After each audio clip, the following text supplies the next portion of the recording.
My name is Gloria Tate. I am 34 years old.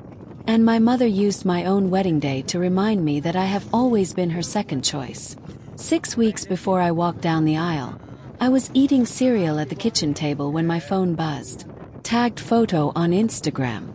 My mother standing inside the most expensive bridal shop in our city. My sister Renee beside her. Both of them holding champagne flutes and grinning at the camera. My mother's caption read, "Getting my baby girl ready to shine." She was not talking about me. I was the bride. And I did not know what my mother was about to do. But my best friend had already been preparing for 2 months. And when my mother stepped out of that car on my wedding day in white satin and pearls, there were 3 venue staff members already walking toward her. Before I get into what happened at those gates, let me go back to the beginning because this story did not start with a dress. It started long before that, with a birthday cake, a piano recital, and a mother who always had a reason why Renee deserved more. If any piece of this feels familiar to you, please hit the like button and subscribe to Auntie's Stories. Drop a comment and tell me where in the world you are watching from right now. I read every single one and I love hearing from you. Now let me take you all the way back to where this really begins. My sister Renee is 2 years older than me. She has always been my mother's favorite. Not in the quiet, subtle way some people describe it. In the loud, posted on Facebook, announced at Christmas dinner kind of way. When Renee turned 16, my mother threw her a party in our backyard with a DJ, a balloon arch, a catered taco bar, and a custom cake with Renee's face on it. 61 guests. Photo booth. My mother wore a gold dress and gave a speech that lasted 9 minutes. I timed it because I was bored and sitting in the corner near the drinks table the whole night. When I turned 16 2 years later, my mother made a pound cake from a box mix, invited 4 people including our neighbor Mr. DuPont who came because he smelled the food, and spent most of the evening on the phone with Renee, who was away at a volleyball tournament. At dinner, my mother set the cake in front of me with 1 candle because she said she could not find the box of birthday candles she was sure we had somewhere. She sang happy birthday fast like she had somewhere else to be. I blew out the 1 candle and smiled because that is what I had always done. Smiled and made it small and told myself it did not matter. I am a nurse. I have worked labor and delivery at the same hospital for 8 years. I have held the hands of women during the hardest and most beautiful moments of their lives. I am steady. I am calm. I do not fall apart easily. But I want you to understand something. When the person who is supposed to love you without conditions keeps finding ways to remind you that someone else comes first, it does not break you all at once. It wears you down slowly, like water on stone. You do not even notice it happening until one day you look in the mirror and realize you have spent your whole life making yourself smaller just to keep the peace. My husband Darnell proposed to me on a Tuesday evening in March. We had just gotten back from the grocery store. He had been acting slightly strange the whole drive home, which I thought meant he was getting a cold. He set the bags on the counter. He turned around. He got down on one knee right there between the kitchen island and the refrigerator with a ring he had been hiding in his gym bag for 3 weeks. He said, "Gloria, you are the most real person I have ever known, and I want to spend the rest of my life being real right next to you." I said yes before he even opened the ring box all the way. Darnell Thompson is 36 years old. He teaches high school history and coaches the junior varsity basketball team. He drives a 10-year-old Jeep with a crack in the dashboard that he keeps meaning to fix and never does. He makes the best scrambled eggs I have ever eaten, and he has never once in 4 years raised his voice at me. He is not flashy. He is not trying to impress anyone. He is just completely and genuinely good. When I called my mother that same evening to share the news, she was watching television. I could hear it in the background. "Mom," I said, "Darnell proposed." Said yes. She turned the volume down but not all the way off. Was. "Well, are you sure you are ready for that?" Not "Congratulations." Not "Let me see a photo of the ring." Not "I am so happy for you, baby." Just "Are you sure you are ready for that?" Like I was a teenager who had just announced I wanted to stay out past curfew. I told her yes, I was sure. She said, "Well, I hope you two have really thought it through." Then she asked me if I had talked to Renee lately because Renee had been having a hard week. Darnell was in the kitchen when I hung up. He did not ask how it went. He looked at my face and handed me a glass of water and said, "You okay?" Said yes. He sat down next to me at the table and said, "Her reaction says everything about her and nothing about us. I want you to hold on to that." He nodded. I believed the second part. The first part one was still working on. I had spent so many years hoping that one day my mother would look at me and just see me. Not me compared to Renee. Just me. I was not ready to stop hoping yet. 3 weeks after the engagement, I called my mother and asked if she would come wedding dress shopping with me. I had found a beautiful bridal shop downtown that did private appointments on Saturday mornings. I thought maybe this could be our thing. For a moment. She said she had a conflict that weekend. I called again the following week and asked about the next Saturday. She was quiet for a second and then said, "Gloria, honestly, you have always been more of a simple girl. You do not need to spend a lot of money on a dress. Just find something pretty and affordable. Maybe check online." My chest tightened. I saved that voicemail. Not because I was building a case against her. I want to be clear about that. I saved it because I needed to know I was not making it up. I needed proof that the things my mother said to me were real. Because sometimes when someone has been chipping away at your sense of self for long enough, you start to wonder if you are imagining it. You start to wonder if you are too sensitive. You start to wonder if you are the problem. That voicemail was my reminder that I was not imagining anything at all. My name is Gloria Tate. I am 34 years old. And my mother used my own wedding day to remind me that I have always been her second choice. 6 weeks before I walked down the aisle, I was eating cereal at the kitchen table when my phone buzzed. Tagged photo on Instagram. My mother standing inside the most expensive bridal shop in our city. My sister Renee beside her. Both of them holding champagne flutes and grinning at the camera. My mother's caption read, "Getting my baby girl ready to shine." She was not talking about me. I was the bride. And I did not know what my mother was about to do. But my best friend had already been preparing for 2 months. And when my mother stepped out of that car on my wedding day in white satin and pearls, there were 3 venue staff members already walking toward her. Before I get into what happened at those gates, let me go back to the beginning because this story did not start with a dress. It started long before that, with a birthday cake, a piano recital, and a mother who always had a reason why Renee deserved more. If any piece of this feels familiar to you, please hit the like button and subscribe to Auntie's Stories. Drop a comment and tell me where in the world you are watching from right now. I read every single one and I love hearing from you. Now let me take you all the way back to where this really begins. My sister Renee is 2 years older than me. She has always been my mother's favorite. Not in the quiet, subtle way some people describe it. In the loud, posted on Facebook, announced at Christmas dinner kind of way. When Renee turned 16, my mother threw her a party in our backyard with a DJ, a balloon arch, a catered taco bar, and a custom cake with Renee's face on it. 61 guests. Photo booth. My mother wore a gold dress and gave a speech that lasted 9 minutes. I timed it because I was bored and sitting in the corner near the drinks table the whole night. When I turned 16 2 years later, my mother made a pound cake from a box mix, invited 4 people including our neighbor Mr. DuPont who came because he smelled the food, and spent most of the evening on the phone with Renee, who was away at a volleyball tournament. At dinner, my mother set the cake in front of me with 1 candle because she said she could not find the box of birthday candles she was sure we had somewhere. She sang happy birthday fast like she had somewhere else to be. I blew out the 1 candle and smiled because that is what I had always done. Smiled and made it small and told myself it did not matter. I am a nurse. I have worked labor and delivery at the same hospital for 8 years. I have held the hands of women during the hardest and most beautiful moments of their lives. I am steady. I am calm.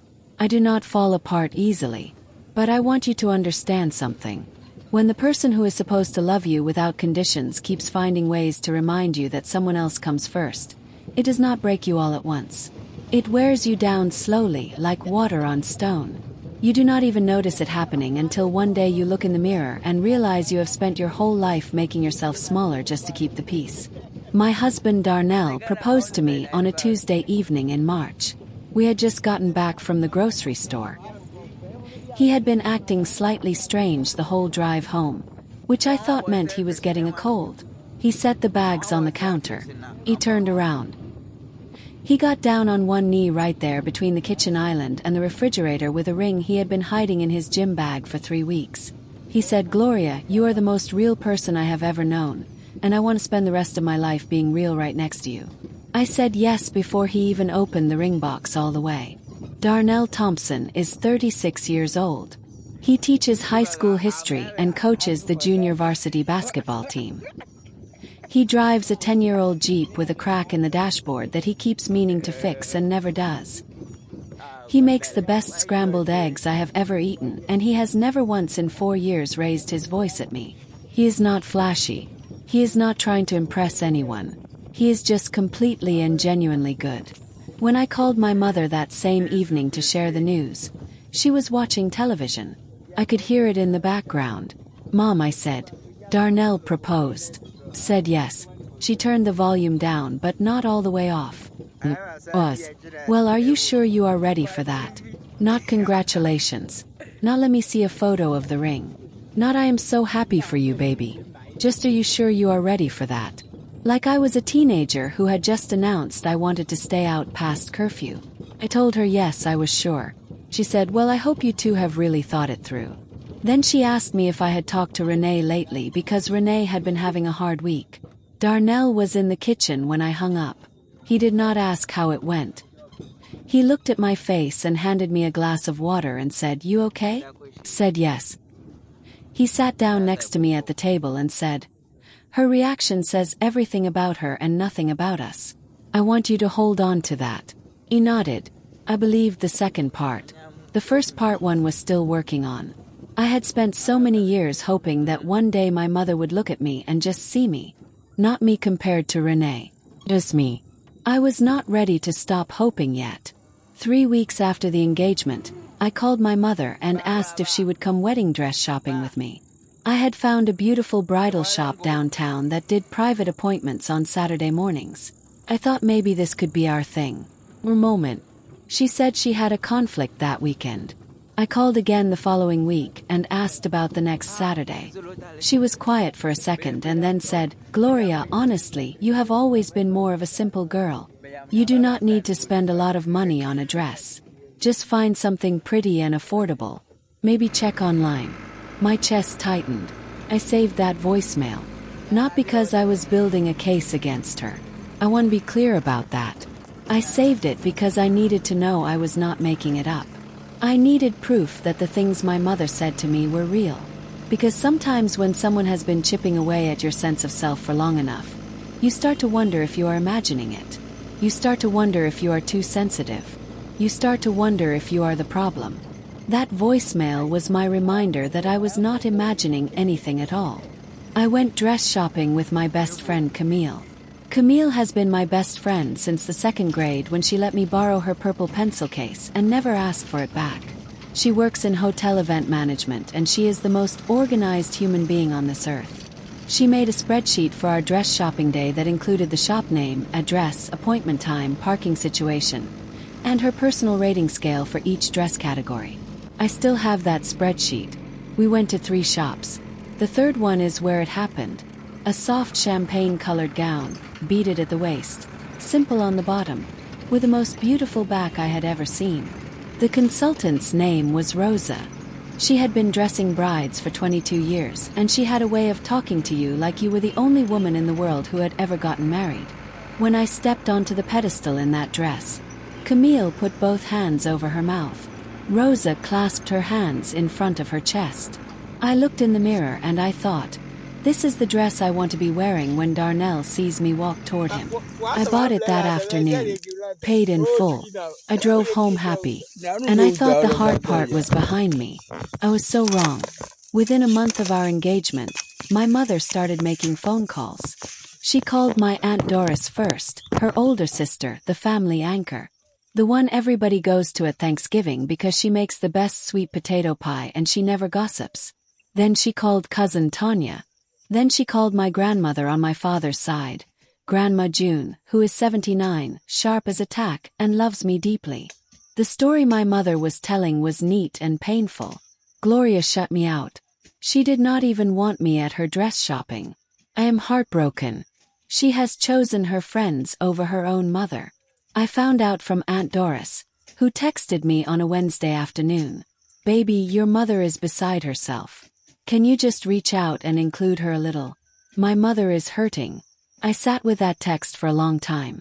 I had invited my mother twice. She said no both times and told me to shop online. But in her version, I was the cold-hearted daughter who was shutting out the woman who raised me. Cousin Tanya called next with the same exact script, word for word, like they had all gotten the same memo. Gloria, your mama loves you. Just let her be part of things. I tried to explain. I called her twice. She told me to shop cheap. But Tanya cut me off before I could finish.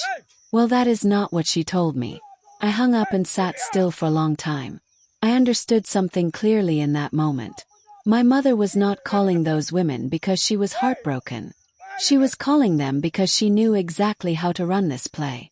She had done it my entire life. Make herself the victim. Make me the villain. Let the family do the rest of the work for her. If I stayed quiet, that story would become the truth everyone believed. Then Camille called me and told me something that changed everything. My mother had told Grandma June that I was marrying Darnell because I was tired of being alone and that I was settling. Grandma June, who is the most dignified woman I have ever known, was now sitting somewhere wondering if her granddaughter was making a desperate mistake. That was not an accident. That was deliberate. My mother knew exactly what she was doing. She was not just rewriting the story of my engagement. She was trying to make the people who loved me doubt my judgment entirely. Darnell and I sat at the kitchen table that night after dinner. He had made chicken and rice and neither of us ate much of it. He said, you have two choices. You can let her run the narrative or you can decide how this story gets told. I looked at him and said, if I do something, I need you to be okay with it. He looked right back at me. Gloria, she told your grandmother you are settling. He pointed to himself. I teach high school and I coach 16-year-olds for the love of the game. I am not exactly a red flag. I think we are past being polite. I called Camille at 9 that night. She picked up before it even rang through properly. Camille always picks up fast. I think she has been waiting her entire life for a situation that requires a spreadsheet and a plan. I said, I need your help with something. Am I going too far? Is this crazy? She did not even pause. You have been absorbing this for 34 years, she said. You are asking for one day. One perfect day that belongs entirely to you. That is not crazy. That is the bare minimum. I exhaled something that had been sitting in my chest for weeks. I do not want to cut my mother from the guest list, I told Camille. I am not trying to be the daughter who bans her own mother from her wedding. I just need to be prepared for whatever she decides to do. Smart, Camille said. Do not ban her. Just be ready. I could hear her opening something, clicking a pen, switching into full event planner mode. Give me 6 weeks, she said. 6 weeks for what? Just let me work. I do this for a living. Corporate events, family celebrations, situations that go completely sideways. This is in my lane. I laughed for the first time in days. I want to stop for just a moment. If you are watching this right now and you have ever had to choose between protecting your own peace and keeping someone else comfortable, I want you to know that you are not wrong for choosing yourself. That is not selfishness. That is survival. Drop the words I see you in the comments right now so I know you are here. And please subscribe if you have not already because what my mother did next I still think about every single day. 6 weeks before the wedding, I drove to my mother's house. I did not call first. I needed to look her in the eyes. She was on the back porch with Renee when I arrived. Iced tea, a plate of fruit, a magazine open on the outdoor table between them. A normal Tuesday afternoon for the two of them. Mom, I said, stepping through the screen door. I need to talk to you. She shaded her eyes and looked up. What is it now? I sat down in the empty chair across from her. I want you at my wedding. Really do. But I need you to be there to support me and celebrate me, not to compete with me or take attention away from what the day is about. She tilted her head. Compete. I am your mother. I said, why did you tell Aunt Doris I did not invite you to go dress shopping? You turned me down twice, Mom. I asked twice and you said no. My mother turned very slowly toward Renee. That move. That slow, deliberate turn. I had seen it my entire life. It was her signal. Watch this. Here is where I win. Renee stared at the plate of fruit. Said nothing. Waited. I gave my mother real space to do something different. To say, you are right, I should have come. To say, I am sorry about what I said. To say anything other than what she said. Her eyes went soft and watery. Her lip trembled just slightly. And she said in a very quiet voice, your father always said you were the one who would break this family apart. My father passed away 4 years ago. A stroke in the early morning hours. Alone in the house while my mother was visiting Renee out of state. He was 61. And my mother had just reached across his memory and used it to win an argument on her back porch on a Tuesday afternoon. I stood up. My chair scraped the concrete. I said, I asked you a question and you answered it. Goodbye, Mom. I drove 3 blocks, pulled into a gas station parking lot, turned the engine off and sat there for 12 minutes. I was not crying. I was very still. I had walked out of that conversation without screaming or defending myself or asking her to please just this once be different. And I already knew I was not going back there to try again. 5 days later, Camille called me at 7 in the morning. He said 2 words. Check Instagram. My mother had posted a photo set. 11 photos. A bridal boutique on the expensive side of town. Renee standing in front of a floor-length mirror. And the dress. Not off-white, not cream, not champagne. Floor-length. Fitted through the body with a long flowing skirt and a small chapel-length train. A row of buttons down the back. Pearl accents along the neckline. This was not a guest dress. This was not a nice outfit you wear to your sister's wedding to look pretty and celebrate. This was a bridal gown. My mother's caption read, getting my girl ready to outshine every room she walks into. I scrolled through the comments. Family members were heart-reacting and leaving fire emojis and writing absolutely stunning. I zoomed into photo number 6. Price tag was visible just at the hem. $5,600. My mother had taken my sister to a luxury bridal boutique and spent over $5,000 on a dress for Renee to wear as a guest to my wedding. Darnell came into the kitchen and found me at the counter, phone in hand, completely still. He looked at the screen. He looked at me. He set down his coffee mug. Then he said very quietly, all right, called Camille. She answered before the first full ring completed. I said 3 words. Start the plan. That afternoon I called Renee. I did not want to. But I needed to give her the chance to make a different choice. Not for her sake, for mine. So that whatever happened at that wedding, I could say honestly that I tried. She picked up on the 5th ring. Hey, Gloria. I said, Renee, I saw the dress Mom bought you. There was a pause on the line. It is really pretty, she said. I'm so excited. Renee, I said carefully, that dress has a train on it. It is a bridal gown. You would be wearing a bridal gown to my wedding. Silence. Mom said it was just formal. I said, I am asking you, sister to sister. Please do not wear that dress to my wedding. Please. Long pause. You know how Mom gets, Gloria. If I switch now, she is going to be devastated. She already posted about it everywhere. And if you wear it, I said, I will be devastated. Who matters more to you on my wedding day, Renee? She was quiet again. Not angry quiet. The deep quiet of someone who has been trained since childhood to answer that question only one way and is standing at the edge of answering it differently for the very first time in her life. I gave her 15 full seconds of silence. Then I said, I am not asking you to choose sides. I am asking you not to wear a wedding dress to my wedding. That is all I am asking. Renee said nothing. I said goodbye and hung up. She did not call back that night. Not the next day either. Understood. Renee had been my mother's favorite her entire life.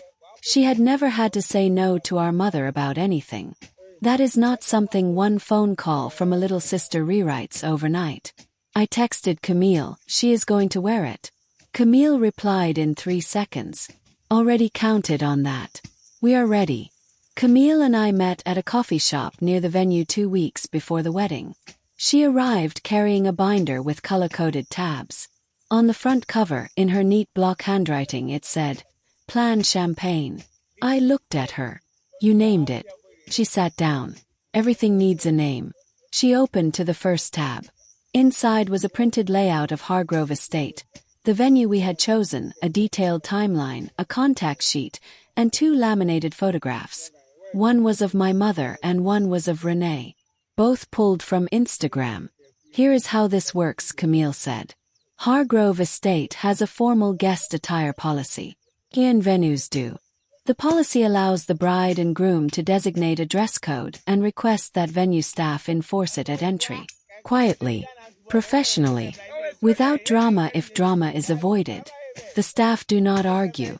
They do not make scenes. They simply present the guest with a choice. Comply with the dress code or be offered a different option." I stared at the binder. Camille had not just made a plan. She had made a professional-grade event management document. "How long did this take you?" She flipped a tab. 3 weekends and 1 very long Thursday. "I love you," I told her. The key was the alternative option, Camille explained. If my mother or Renee arrived in white or ivory or anything bridal adjacent, venue staff would offer them a garment bag with a pre-selected dress in each of their sizes. Graceful. Appropriate. The kind of thing a mother of the bride or a sister of the bride would wear. If they changed, they were welcome to join the celebration. If they refused to change, the venue's private property policy allowed staff to escort them off the grounds. Only, respectfully, but firmly. I asked Camille where she found the dresses. She gave me a look. "I have a wholesale contact. I got them for $40 each. I want you to understand something about how I was feeling during those 2 weeks. I was not angry. I was not planning revenge. I know that from the outside it might look that way. But I had given my mother every chance. I had invited her to be part of my engagement. I had invited her to come dress shopping twice. I had driven to her house and sat across from her and asked her plainly to support me. I had called my sister and begged her not to wear a bridal gown to my wedding. I had done every single thing a reasonable, patient, loving daughter and sister could do. And after all of that, my mother spent $5,600 on a gown for my sister to wear to my wedding, and posted about it publicly, and received congratulations from every aunt and cousin in our family while I was planning centerpieces and seating charts and trying to figure out how to have the wedding I had always dreamed about. I was not being petty.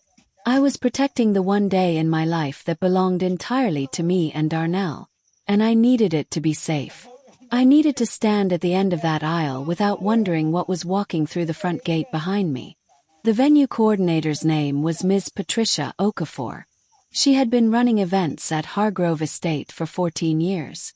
She had handled 7 family meltdowns, 2 uninvited exes, 1 actual fistfight at a quinceanera, and a mother of the groom who showed up in a full bridal veil at a destination wedding in 2019.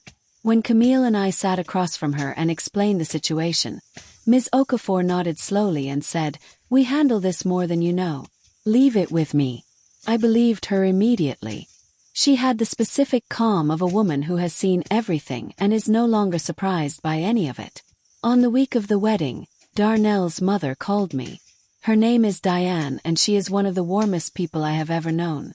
She said, "Gloria, I just want you to know that whatever happens on Saturday, we are all there for you and Darnell. Whatever happens." She emphasized those 2 words gently. "The way you do when you know more than you are saying, but you are choosing kindness over gossip." Understood. Word had gotten around. Not from me, but people talk.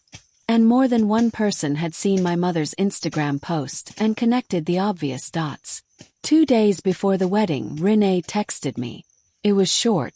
Said, "I hope Saturday is everything you dreamed of." That was all. No mention of the dress. No mention of our phone call. No, "I'm going to wear something different, do not worry. Just I hope Saturday is everything you dreamed of." I showed the text to Camille. She read it once and said, "She is wearing the dress." "I know," I said. Camille added a small note to the binder under Renee's laminated photo. I did not ask what it said. I trusted her completely at that point. The morning of my wedding, I woke up at 6:45. Darnell had already left to get ready with his groomsmen at his college roommate's house across town. He had left a note on the kitchen counter next to the coffee maker. Said, "Today you walk toward me. Everything else is just noise." I read it twice. I folded it and put it in the pocket of my robe. Have it still. Camille arrived at 7:30 with a tote bag full of snacks, a garment bag holding my dress, a portable steamer, a small first aid kit, and the binder. She walked in, looked at me and said, "Ready?" Said, "I think so." She said, "Good. Something first." We got ready at the venue in the bridal suite, which had tall windows that looked out over the garden. It was early October. The trees at the edges of the property had just started to turn orange and gold.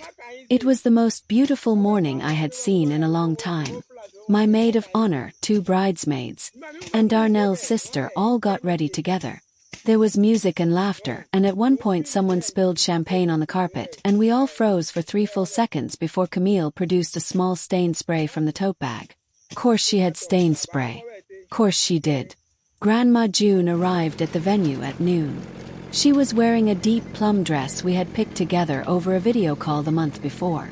She had held up 4 options, and I had chosen the one that made her look like the queen she absolutely is. When she came into the bridal suite and saw me in my gown for the first time, she covered her mouth with both hands and stood very still for a moment. Then she walked over to me, took my face in both her hands, and said, "You are everything good that this family has." Held on to that. I held on to it all day. At 1:15 in the afternoon, Camille's phone buzzed. She looked at the screen, showed nothing on her face, and slipped out of the bridal suite. She came back 4 minutes later and closed the door softly behind her. She looked at me in the mirror. "Your mother just pulled into the parking area," she said. "And then Renee is with her. Both of them in white." I took a slow breath. I looked at myself in the mirror. The dress, the flowers in my hair, the woman looking back at me. I said, "Let Ms. Okafor know." Camille said, "Already done." What I was told happened at the gate. I was not there to see. I was in the bridal suite. I learned about it afterward from Camille and from 2 guests who had been standing near the entrance when my mother arrived. Ms. Okafor had stationed 2 members of her staff at the main gate at noon. Both of them were polished and calm and had been briefed on exactly who to expect and what to do.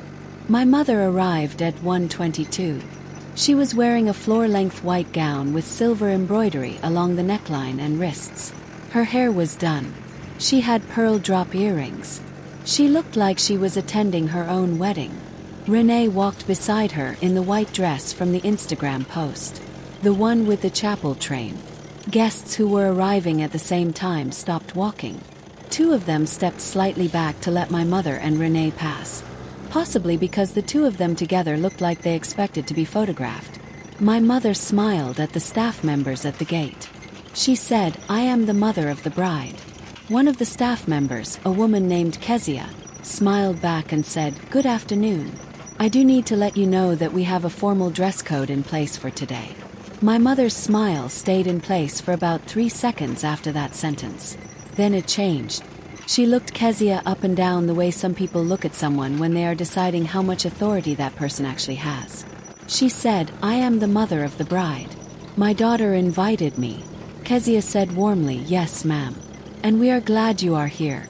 The dress code for today's celebration requires that guests not wear white or ivory. The bride has requested that we enforce this for all attendees. My mother said, "That is absurd.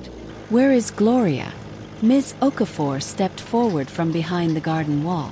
My mother knew who she was. They had spoken by phone 3 weeks earlier when my mother had called the venue to ask about the parking situation, and had used that conversation to mention several times that she was the mother of the bride and hoped the staff would make sure she had a good experience. Ms. Okafor said very calmly, "Good afternoon, Mrs. Tate. We have prepared something for you. We would love to have you join the celebration. We have a changing room available and a dress in your size that we believe you will find very lovely." My mother stared at Ms. Okafor. Then she looked around at the guests who were now standing still on the garden path, watching. My Aunt Doris was there. Cousin Tanya. Darnell's parents. His aunts from Atlanta. People who had known my mother for years. People she had spent 2 months calling on the phone to tell her version of this story. None of them moved toward her. None of them said anything. My mother's chin went up. "I will not be changing my clothes," she said. "I am the mother of the bride and I have every right to attend this wedding." Kezia and Ms. Okafor both remained completely steady. Ms. Okafor said, "Mrs. Tate, the couple's wishes are clear. We can escort you to a changing room or we can walk you back to the parking area. Those are the two options available." My mother's voice dropped very low. She said, "You tell my daughter that she will regret this." Ms. Okafor said, "I will pass along that you were here."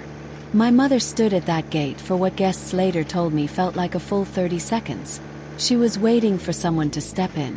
For someone to say, "Beverly is right. This is too much. Let her through." Nobody stepped in. Aunt Doris looked at the ground. Cousin Tanya looked at her phone. Darnell's mother watched with her hands folded in front of her and her face completely still.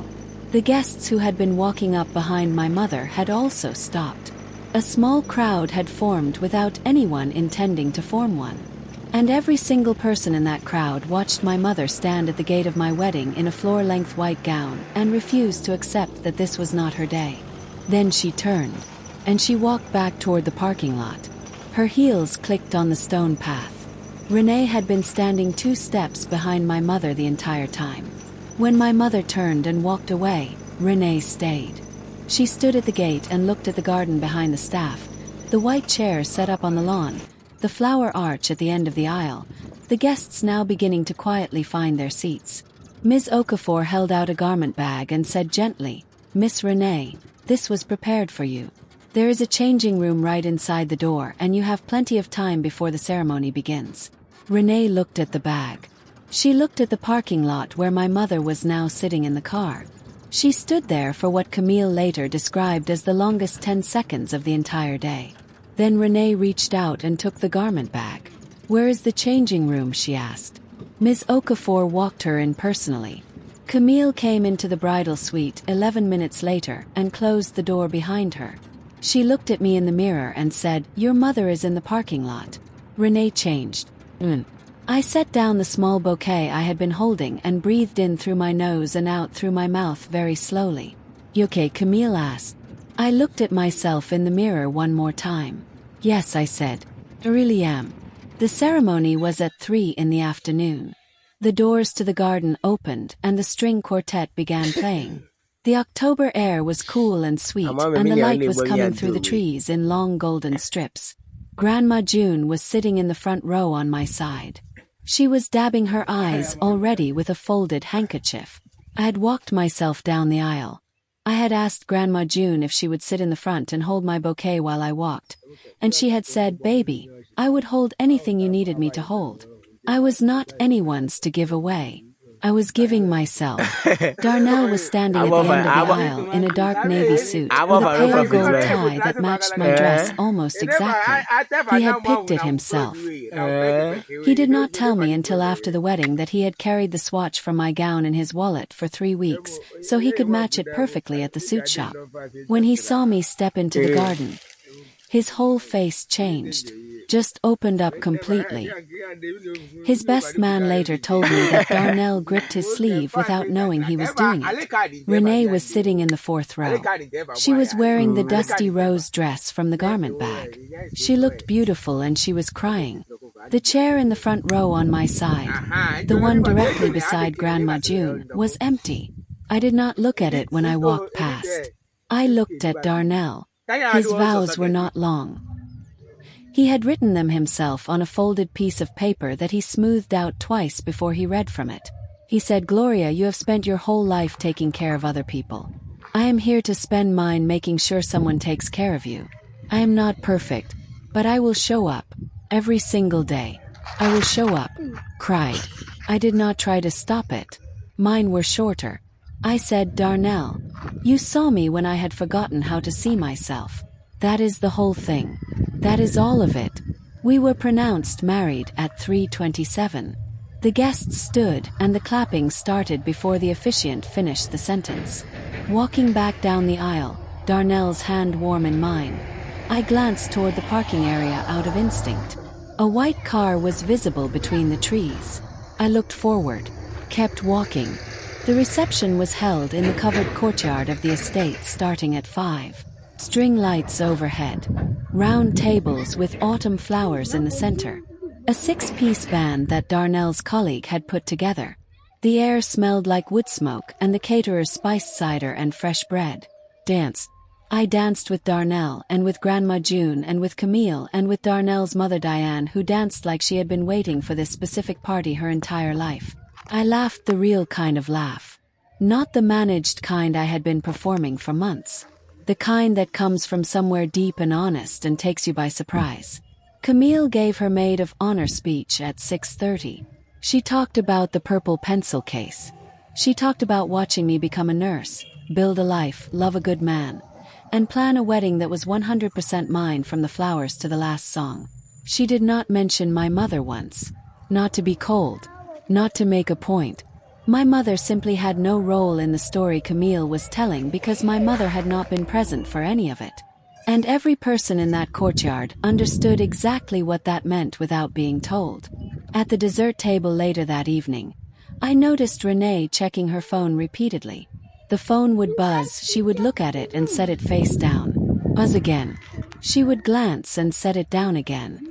On the 5th buzz, she picked it up, looked at the screen and held it for a long moment. Then she turned the phone off. She put it in her small bag and picked up a piece of wedding cake and walked over to where Grandma June was sitting. She sat down next to her. Grandma June patted her hand once without saying anything. Across the room, Aunt Doris's phone rang. She answered it, listened for 4 seconds, and then said, "Doris, I am at the wedding. Gloria looks like a whole dream. I will call you back tomorrow." She hung up and went back to her cider. I found out later that my mother's car left the parking lot at 7:44. I was dancing with Darnell when it happened. I did not notice. My mother began calling family members the next morning. I was told by 3 different people that her calls started before 9 o'clock. The story she was telling was polished and practiced and absolutely furious. They hired security to physically remove me from my own daughter's wedding. I was humiliated in front of everyone. This is not the Gloria I raised. She has changed. Someone has gotten into her head. It was a good story. It had worked before. But this time there were too many people who had been standing in that garden and seen exactly what happened with their own eyes. Aunt Doris called my mother back and said, "I was there, Beverly. I saw the dress you had on. That was a wedding gown. I watched the staff ask you to change and I watched you refuse. You chose to leave." Cousin Tanya called next. "Bev, I love you, but you cannot show up to your daughter's wedding in white and then be surprised when it does not go well." Darnell's aunt from Atlanta sent a message to the family group chat that simply said, "That poor bride deserved better from her own mother, and I am glad somebody had a plan." The narrative my mother had been building for months began to fall apart under the weight of too many witnesses. 3 weeks after the wedding, Aunt Doris texted me. She said, "Gloria, I owe you an apology. I should have seen what was happening years ago. I listened to your mother's version of things for too long without asking your side. I'm sorry." I sat with that text for a while. Then Grandma June called me. She did not call often. When she called, it was always important. She said she had spoken to my mother the week before.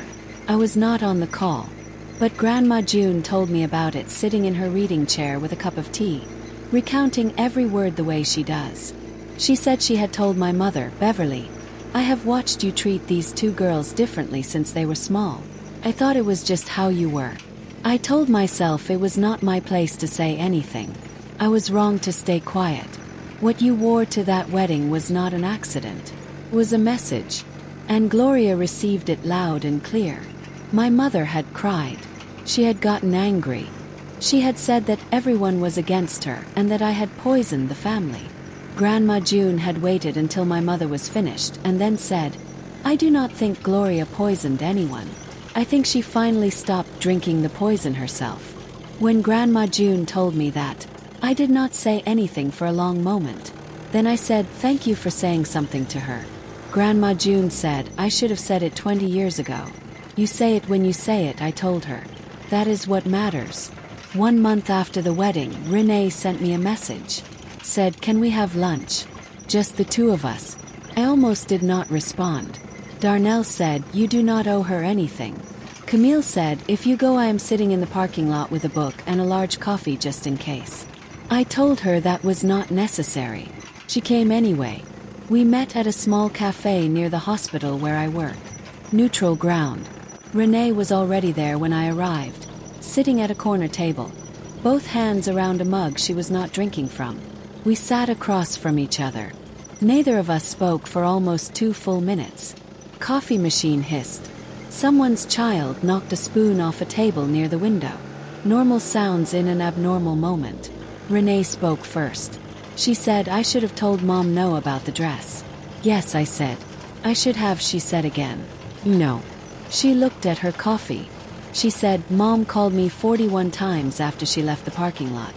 41 times in one evening." I did not answer after the 3rd call. I let her go to voicemail. I sat very still and let that number land. 41. Renee looked up.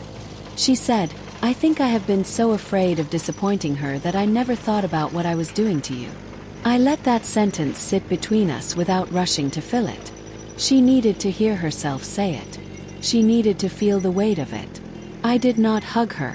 We were not there yet.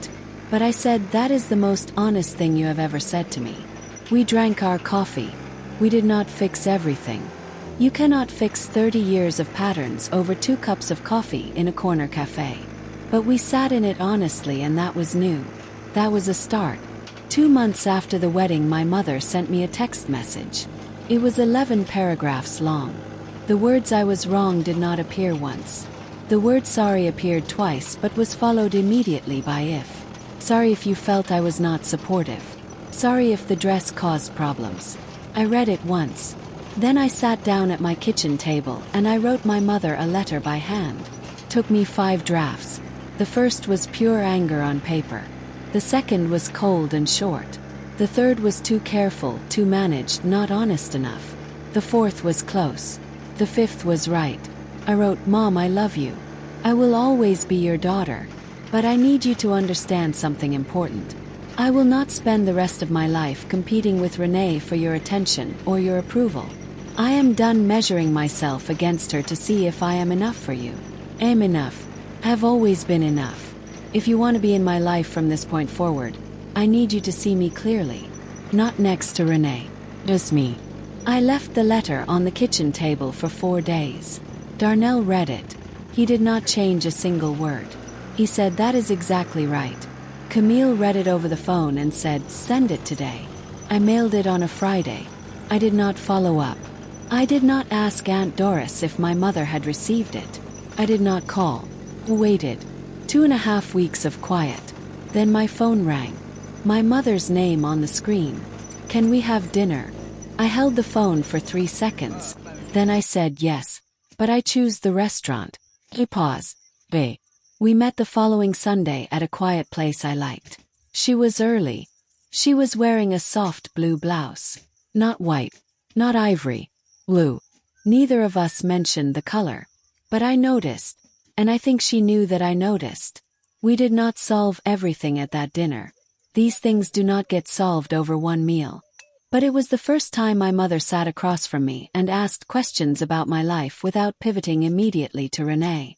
She asked about work. She asked about the new apartment Darnell and I were saving toward. She asked what Grandma June and I had been doing. She listened to my answers. Not perfectly, but more than she ever had before. That was something. That was not nothing. I am telling you this story 7 months later. Sitting at the kitchen table Darnell built from reclaimed wood last spring, a mug of tea going cold beside me and a wedding photo on the shelf across the room. In the photo I am laughing. Darnell's gold tie is slightly crooked. Grandma June is in the front row with a tissue pressed to her cheek. There is an empty chair next to her in the photo. I do not crop it out. It is part of the story. I am not telling you this so you will think badly of my mother. My mother is complicated. She is wounded in ways I do not fully understand. She is still my mother. I am telling you this because for most of my life, I believed that being a good daughter meant being a quiet one. That love meant absorbing every slight without flinching. That keeping the peace was more important than protecting myself. I was wrong. And letting go of that belief was the hardest work I have ever done. Harder than planning the wedding. Harder than writing the letter. Harder than watching her walk back to that parking lot. Here is what I know now. You are allowed to love someone and still protect yourself from them. You are allowed to want your mother in your life and still say, "This is the line you do not cross." My mother and I are still figuring out what the new version of us looks like. It is not a movie ending. It is not healed and perfect and wrapped up in a bow. But for the first time, she knows that I will not disappear myself just to keep her comfortable. And for the first time, I know that I am allowed to take up space. The white dress is still in my mother's closet. Renee tried to donate it after the wedding. The shop would not accept it because the hem had been altered. It hangs there still. And I think that is the most fitting ending this story could have. If you have ever stood at the edge of choosing yourself and felt afraid, I want you to know that you are allowed to step forward. You do not need permission. You do not need everyone to understand. You just need to know that your joy is worth protecting. That is my story. But I have a feeling it might be yours too. If you have ever had to draw a line with someone who is supposed to love you without conditions, drop the word "still standing" in the comments. I read everyone. Subscribe and turn on notifications so you do not miss what comes next. There is another story waiting for you that will leave your mouth wide open. Thank you for being here with Annie's Stories. I will see you in the next one.